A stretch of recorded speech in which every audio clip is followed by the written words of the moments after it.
Today I'm finishing up some bead rolled panels. These ones are made of aluminum, and then I just put a bead roll, and these are interior door panels for a 1979 to 1983 Toyota truck. You can see the other designs I'm working on. This one, this radius matches the inside.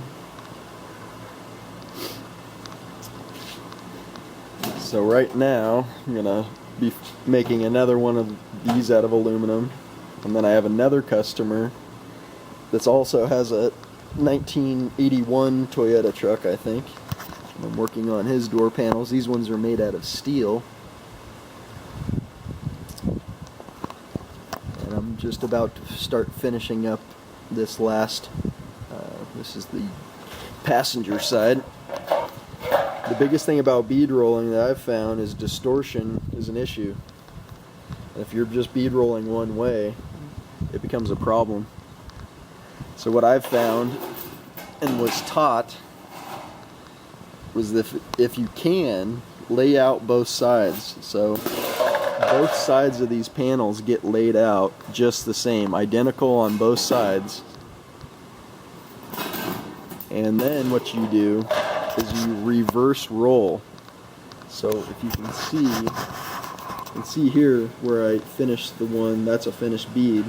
But what I do first for a long panel like this is I reverse roll it just slightly. I slightly indentation into that metal, just a little bit of pressure on the bead roller, and then you flip it over. You flip it over, and then you bead roll it the other way. And that cuts down on distortion because you're pre-stretching the metal.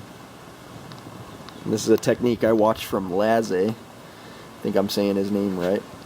He's a metal worker on YouTube, and just a metal worker in general.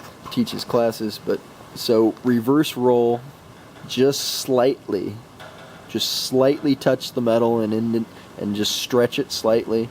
Flip the panel over, and then come back on the other side and finish your bead roll.